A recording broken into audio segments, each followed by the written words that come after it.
Saradha கங்காவுக்கு tiffin செஞ்சு கொடுத்துக்கிட்டு இருக்கும்போது கரெக்டாக அங்கே வந்த முத்துமலரும் இந்த மாதிரி கொடுங்க, இது ரொம்பவே நல்லா இருக்கும், டேஸ்ட்டாக இருக்கும், கர்ப்பமாக இருக்க பொண்ணுங்களுக்கு இதை சாப்பிட்டா ரொம்பவே பிடிக்கும். அது மட்டும் இல்லாமல் அவங்க அப்பாவுக்கும் இது ரொம்பவே பிடித்தமான விஷயம் தெரியுமா, ஏன் அவரே எனக்கு இதை செஞ்சு கொடுத்துருக்காங்கன்னு அப்படியே படிப்படியாக பேச்சு கொடுத்து சந்தானத்தை கூட அவங்க எப்படியெல்லாம் வாழ்ந்தாங்கன்ற விஷயத்த கொஞ்சம் கொஞ்சமாக சாரதா கிட்ட சொல்ல. ஆனால் இதை கேட்டுட்டு செம்ம டென்ஷனான சாரதாவும் உடனடியாக முத்துமலர்கிட்ட சண்டை போடுற. உடனே அந்த சத்தத்தை கேட்ட அங்கே வந்த காவேரியும் அவங்க 2 பேரையுமே சமாதானப்படுத்திட்டு முத்துமலர்கிட்ட பேசி சமாளித்து அவங்கள அங்கேருந்து அனுப்பி வச்சுட்டு சாரதாவையுமே அமைதிப்படுத்திடுறாங்க.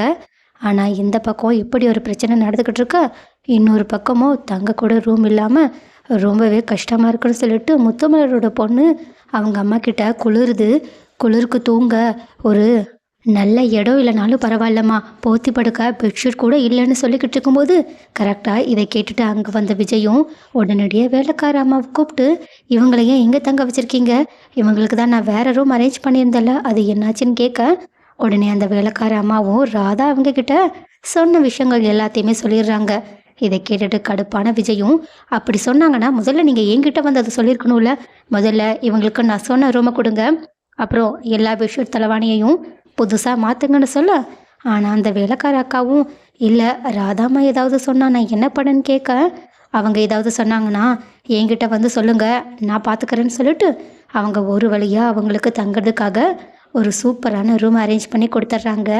அதனால அந்த சிந்து பொண்ணு ரொம்பவே ஹாப்பியாக இருக்க, இன்னொரு பக்கமும் முத்துமலர் ரொம்பவே நன்றி மாப்பிள்ளன்னு சொல்லிட்டு விஜய் கிட்ட மாப்பிள்ளன்ற உரிமையோட பேச, ஆனால் விஜயும் தயவு செஞ்சு என்னை அப்படி கூப்பிடாதீங்க, சாரின்னு சொல்லிடுறாங்க. இதை கேட்டுட்டு முத்துமலரும் நிலைமையை புரிஞ்சுக்கிட்டு இல்லை தம்பி, சாரி தம்பி, இதுக்கப்புறமா நான் அப்படி கூப்பிட மாட்டேன்னு சொல்லிடுறாங்க. அதே மாதிரி இன்னொரு பக்கமும் நைட்டு காவேரி மறுபடியுமே கால் வீங்கி இருக்கு, வலிக்குதுன்னு சொல்லிட்டு ரொம்பவே கஷ்டப்பட்டுக்கிட்டு இருக்க. உடனே விஜயும் வழக்கம் போல் அவங்களுக்கு காலில் சுடு தண்ணி ஊத்துறெல்லாம் கொடுத்துக்கிட்டு அவங்க ஜாலியாக அவங்க கூடயும் அவங்களோட குழந்தை கூடயும் பேசி என்ஜாய் பண்ணிக்கிட்டு இருக்காங்க. ஸோ இந்த பக்கம் இப்படி ஒரு விஷயம் நடந்துக்கிட்டு இருக்க, இன்னொரு பக்கமும் கிருஷ்ணாவுக்கு அந்த சொத்துல பாதி பங்கு வர்ற வரைக்கும் கண்டிப்பாக இந்த பிரச்சனையை விட போகிறதில்லன்னு அவங்க வேறு ஏதோ வேலைக்காக வெளியே போயிருக்காங்க. ஸோ கிருஷ்ணா மூலயமா இந்த வீட்டோட நிம்மதி மறுபடியுமே கெட போகிறதுன்றதுல எந்த ஒரு சந்தேகமும் இல்லை. இருந்தாலும் விஜய் கண்டிப்பாக இந்த பிரச்சனையை சுமூகமாக தீர்த்து வச்சிருவாங்க. அது கூடிய சீக்கிரமே நடந்து இந்த ட்ராக்கை மாறி கொஞ்சம் நல்ல ட்ராக்காக கொண்டு வந்தா நல்லா இருக்கும்னு யாரெல்லாம் நினைக்கிறீங்க?